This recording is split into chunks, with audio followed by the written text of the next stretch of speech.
या ठिकाणी आपल्याला फेजर्स पाहायचं आहे. फेजर्स आता फेजर म्हणजे काय बघा, या ठिकाणी इथं पाहायला आपण काय म्हणतो, दिस इज हॉरिझॉन्टल ॲक्सिस. आपण काय म्हणतो, हॉरिझॉन्टल ॲक्सिस आहे, एक्स ॲक्सिस. ठीक आहे. आणि मग इथे ठिकाणी आपल्याला ह्याच्यापूर्वी माहिती आहे बा, इक्वेशन काय आहे, अल्टरनेटिंग करंट किंवा अल्टरनेटिंग EMFचं इक्वेशन काय, I is equal to I0 sine omega T. इथे ठिकाणी अल्टरनेटिंग करंटचं इक्वेशन आणि अल्टरनेटिंग EMFचं इक्वेशन काय, is equal to E0 sine omega T. ठीक आहे. म्हणजे इथं काय, इथं पण साइन फंक्शन आहे, इथं पण साइन फंक्शन आहे.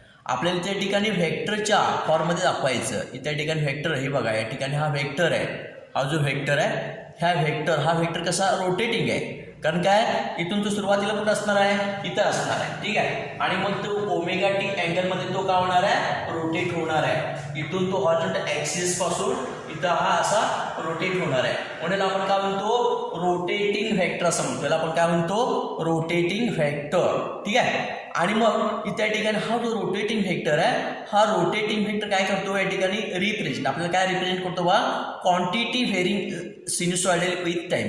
Quantity varying sinusoidal with time, this is called as phasors. त्याला आपण काय म्हणतो, फेजर. म्हणजे फेजर म्हणजे काय, हा एक रोटेटिंग व्हेक्टर. हा काय आहे, रोटेटिंग व्हेक्टर आहे, की तो काय दाखवतो, या ठिकाणी साइन फंक्शननुसार किंवा त्या ठिकाणी साईडचं जे साइन फंक्शन आहे वेळेनुसार काय होतं, बदलतं. ह्या फिजिकल क्वांटिटीला आपण काय म्हणतो, ही जे रोटेटिंग व्हेक्टर आहे, ह्या रोटेटिंग व्हेक्टरला आपण काय म्हणतो, phasor. The rotating vector or the rotating vector is the quantity which represents the quantity varying sinusoidal with time is called as phasor. त्याला आपण काय म्हणतो, फेजर असं म्हणतो. ठीक आहे.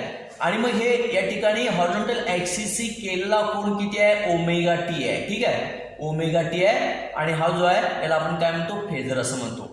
आणि मग इथं जे प्रोजेक्शन आहे, इथे ठिकाणी हे काय, हॉरिझॉन्टल ॲक्सिस, इथं काय आहे, फिक्स ॲक्सिस. म्हणजे या ठिकाणी फिक्स्ड ॲक्सिसवर या ठिकाणी आपण जे प्रोजेक्शन टाकलेलं आहे, त्याला आपण हे काय दाखवतो, इन्स्टंटेनियस व्हॅल्यू ऑफ EMF दाखवतो, ते इन्स्टंटेनियस व्हॅल्यू ऑफ करंट दाखवतो. ठीक आहे. इन्स्टंटेनियस व्हॅल्यू ऑफ EMF किंवा इन्स्टंटेनियस व्हॅल्यू ऑफ करंट दाखवतो. हे या ठिकाणी हे व्हर्टिकल ॲक्सिस आहे, इथे या ठिकाणी व्हर्टिकल ॲक्सिस फिक्स आहे. आणि इथलं प्रोजेक्शन काय दाखवतं, इन्स्टंटेनियस व्हॅल्यू ऑफ EMF किंवा इन्स्टंटेनियस व्हॅल्यू ऑफ करंट दाखवतो. ठीक आहे. आणि मग इथे या ठिकाणी हे जे या ठिकाणी कंस दाखवलं आहे, त्या ठिकाणी जो कंस दाखवलाय, हे कंस काय, ह्याचं जे लेंथ आहे, हे लेंथ काय दाखवतो, I0 दाखवतो. हे जे लेंथ आहे इथलं I0 दाखवतो. आणि हे ॲरो काय दाखवतो, रोटेशन या दिशेला आहे, या व्हेक्टरचं रोटेशन या दिशेला.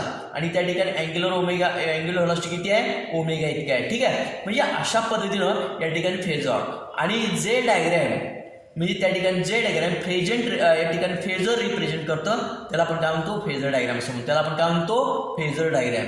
दी diagram represent phasor is called as phasor diagram. म्हणजे हे कशाचं फिगर आहे, हे कम्प्लीट फिगर फेजर या ठिकाणी फेजर डायग्राम आहे. ठीक आहे. त्या ठिकाणी साइन फंक्शन घेऊन कॉस फंक्शन घेतलं तर हे जे कॉस फंक्शन आहे अशा पद्धतीनं, म्हणजे इथं जे प्रोजेक्शन आहे, हे प्रोजेक्शन आपण इथं टाकणार आहे, इथं न टाकता इथं टाकणार आहे. ठीक आहे. म्हणजे अशा पद्धतीने या ठिकाणी हे कॉस फंक्शनसाठी, त्या ठिकाणी काय, साइन फंक्शनसाठी. ठीक आहे.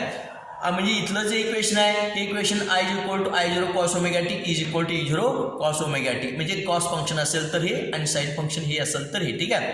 म्हणजे या ठिकाणी अशा पद्धतीने या ठिकाणी फेजरची माहिती आपल्याला सांगता येईल. म्हणजे प्रत्येक वेळी या पुढच्या सर्किटमध्ये फेजर डायग्रामचा आपण पार्ट पाहणार आहोत. आणि त्यासाठी आपण ही इंट्रोडक्शनचा पार्ट पाहिला आहे. म्हणजे फेजर म्हणजे काय, रोटेटिंग व्हेक्टर आहे, म्हणजे फिजिकल क्वांटिटी आहे. ही फिजिकल क्वांटिटी कशानुसार बदलते, साइन फंक्शन. हे जे साइन फंक्शन, याच्यातलं साइन फंक्शन बदलणार आहे. इथं साइन फंक्शन आहे, कशानुसार बदलतो, दिस इज व्हेरिंग विथ टाइम. म्हणजे टाईमनुसार काय होतं, बदलतं. आणि म्हणून हा व्हेक्टर जो आहे हा रोटेटिंग आहे. आणि इथला जो ओमेगा टी आहे, हा अँगल ह्या हॉरिझॉन्टल ॲक्सिस केला कोण आहे, आणि इथं आपण हे अँगल दाखवतो. ठीक आहे. म्हणजे अशा पद्धतीने हे फेजरची माहिती आपल्याला सांगता येईल. आणि आता बघा, AC circuit with resistance. AC circuit with resistance हे आर्टिकल पाहणार आहोत आपण. छोटं आर्टिकल आहे, पण या ठिकाणी हे छोटं असलं तरी सुरुवातीचं इंट्रोडक्शनचा पार्ट आहे. अल्टरनेटिंग EMF आहे. आणि मग हा रेजिस्टर आहे, या ठिकाणी प्युअर रेजिस्टर आहे. आणि त्या ठिकाणी ह्याच्या अक्रॉस आपण अल्टरनेटिंग EMF आपण पाठवले. ठीक आहे. अल्टरनेटिंग EMF पाठवले. ठीक आहे. मग आता या ठिकाणी अल्टरनेटिंग EMFचं इक्वेशन काय बघा, अल्टरनेटिंग EMFचं इक्वेशन काय आपण EMF अप्लाय केलं, अल्टरनेटिंग EMF अप्लाय केलं. अल्टरनेटिंग EMFचं इक्वेशन काय E is equal to E0 sine omega T. E is equal to E0 sine omega T. म्हणजे E म्हणजे काय, या ठिकाणी आपण अप्लाय केलेलं EMF instantaneous value of EMF. आणि E0 म्हणजे काय, पीक व्हॅल्यू. या ठिकाणी E0 म्हणजे काय, पीक व्हॅल्यू. ओमेगा म्हणजे काय, अँगल व्हेलोसिटी. टी म्हणजे काय, टाइम. ठीक आहे. आता ह्या EMFमुळं, अप्लाइड EMFमुळं हा रेजिस्टर आहे, त्या ठिकाणी अल्टरनेटिंग करंट फ्लो होणार. आणि अल्टरनेटिंग करंट फ्लो झाल्यामुळं ह्या रेजिस्टरचे अक्रॉस पोटेन्शियल ड्रॉप डेव्हलप होणार आहे. पोटेन्शियल ड्रॉप डेव्हलप होणार आणि ते इन्स्टंटेनियस व्हॅल्यू ऑफ, आता कोणत्या ॲक्शन आला, इथलं जे दोन टोकामध्ये पोटेन्शियल ड्रॉप डेव्हलप होणार आहे ते किती असणार आहे, E is equal to IR किंवा RI. E is equal to RI according to Ohm's law. Instantaneous value of potential drop across the resistor एवढं असणार आहे.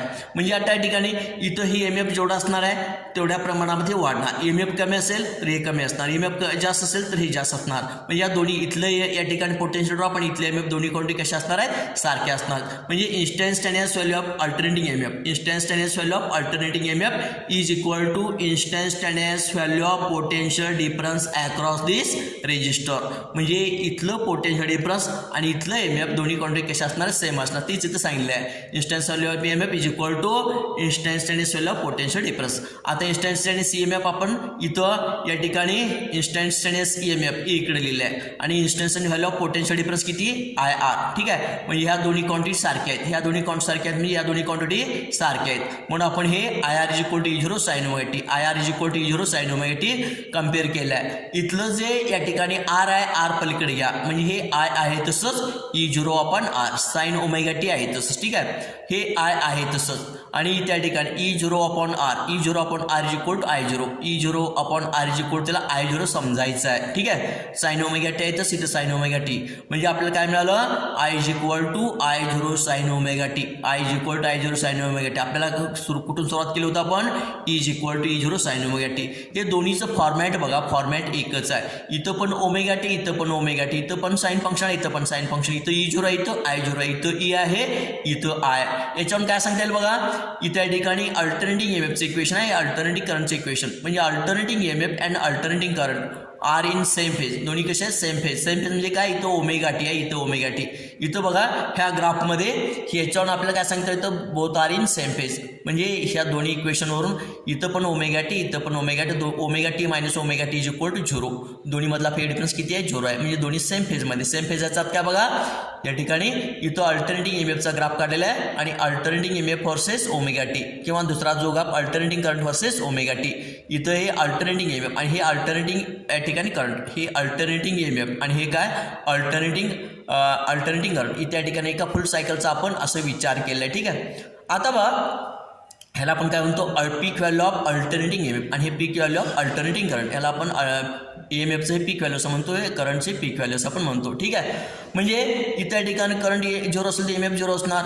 इथं करंट मॅक्झिमम असेल तर EMF मॅक्झिमम असणार आहे. इथं करंट 0, EMF 0. इथं करंट निगेटिव्ह, या ठिकाणी निगेटिव्ह पण या ठिकाणी करंट निगेटिव्ह झाले, EMF निगेटिव्ह झाले, करंट 0 झाले, EMF 0 झाले. म्हणजे दोन्हीमध्ये बदल सारखाच आहे. म्हणून काय, दोन्ही सेम फेजमध्ये. याच्यावर आपल्याला काय सांगता येतं, सेम फेजमध्ये आहेत. किंवा ह्या दोन्ही इक्वेशन काय सांगता येतं, दोन्ही फेजमध्ये या ठिकाणी सेम फेजमध्ये आहेत. म्हणजे त्या ठिकाणी बघा इथं हा जो रेजिस्टर जोडला आहे, रेजिस्टरच्या अक्रॉस आपण AC जोडलं, रेजिस्टर अक्रॉस आपण AC जोडलं आहे. म्हणजे AC मध्ये जो इफेक्ट आहे तोच इफेक्ट कसं DC मध्ये आहे. म्हणजेच काय, बिहेवियर ऑफ रेजिस्टन्स, हा जो रेजिस्टर आहे त्याचं जे बिहेवियर आहे हे AC ला आणि DC ला कसं आहे, सारखं आहे. हा जो रेजिस्टरचं जे बिहेवियर आहे AC ला आणि DC ला कसं आहे, सारखं आहे. ठीक आहे. आता परत त्या ठिकाणी फेजरची माहिती सांगता येईल बा. इथं फेजरची माहिती काय सांगता येईल, इथं EMF and current both are in same phase. हे EMF आणि हे करंट दोन्ही कसे आहेत, सेम फेजमध्ये. सेम फेज का म्हणायची, इथं ओमेगा टी दोन्ही मधला डिफरन्स कसा आहे, 0 आहे. म्हणून आपण काय म्हणतो, सेम फेज. सेम फेज म्हणजे सारखाच बदल. इथं करंट वाढत जातं, EMF पण वाढत जातं. करंट EMF मॅक्झिमम झाला आहे, करंट पण मॅक्झिमम झाला आहे. म्हणजे पहिल्यामध्ये जो बदल आहे तोच बदल, पहिल्यामध्ये जो बदल आहे तशा प्रकारचा बदल असेल तर त्याला आपण काय म्हणतो, सेम फेज असं म्हणतो. किंवा इथं ओमेगा टी दोन्ही मधला अँगल कसं, दोन्ही मधला फेज डिफरन्स किती आहे, 0 आहे. म्हणून आपण काय म्हणतो, सेम फेजमध्ये असं म्हणतो.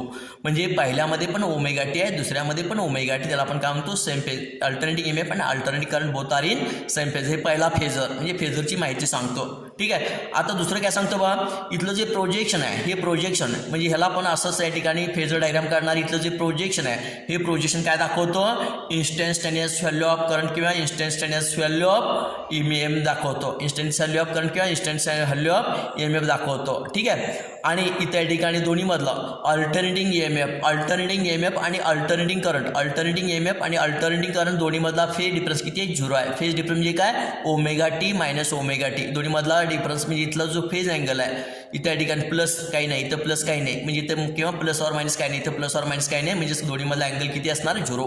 म्हणजे करंट आणि EMF या ठिकाणी दोन्ही मधला फेज डिफरन्स किती आहे, 0 आहे. म्हणजे अशा पद्धतीने फेजर्सचं या ठिकाणी हे इथं या ठिकाणी इथं याच्यावर करंट किंवा EMF कोण पुढे आहे किंवा बोथ आर इन कसं सेम फेज, दोन्ही कसे सेम फेजमध्ये आहेत. आणि हे 3 फेजरची माहिती आपल्याला इथं सांगितली. उर्वरित पार्ट म्हणजे हा पार्ट इथं संपलेला आहे, उर्वरित पार्ट पुढच्या व्हिडिओमध्ये आपल्याला सांगता येईल. ठीक आहे.